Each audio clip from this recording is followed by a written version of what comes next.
One day as he was teaching the people in the temple courts and preaching the gospel, the chief priests and the teachers of the law, together with the elders, came up to him. "Tell us by what authority you are doing these things," they said. "Who gave you this authority?"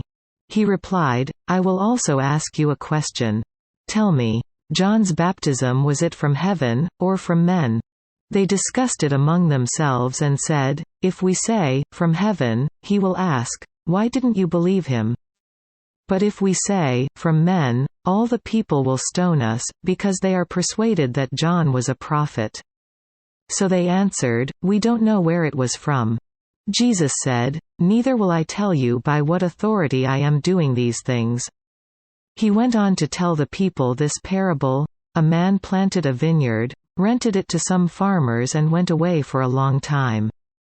At harvest time he sent a servant to the tenants so they would give him some of the fruit of the vineyard. But the tenants beat him and sent him away empty-handed. He sent another servant, but that one also they beat and treated shamefully and sent away empty-handed. He sent still a third, and they wounded him and threw him out. Then the owner of the vineyard said, 'What shall I do? I will send my son, whom I love, perhaps they will respect him.' But when the tenants saw him, they talked the matter over. 'This is the heir,' they said. 'Let's kill him, and the inheritance will be ours.' So they threw him out of the vineyard and killed him. What then will the owner of the vineyard do to them? He will come and kill those tenants and give the vineyard to others." When the people heard this, they said, "May this never be."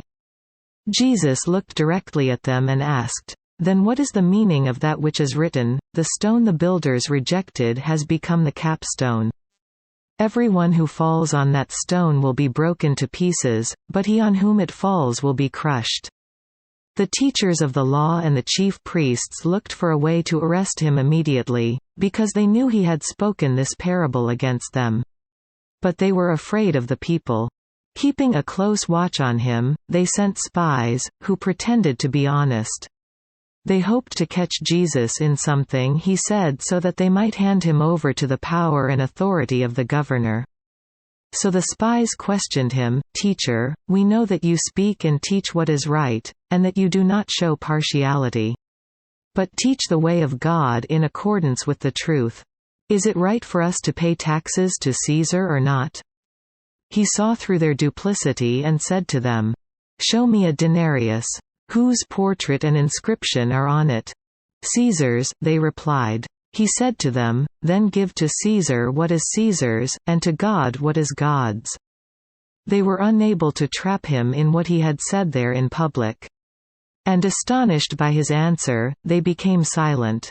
Some of the Sadducees, who say there is no resurrection, came to Jesus with a question.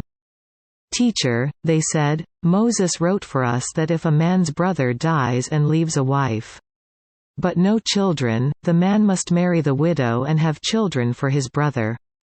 Now there were 7 brothers. The first one married a woman and died childless.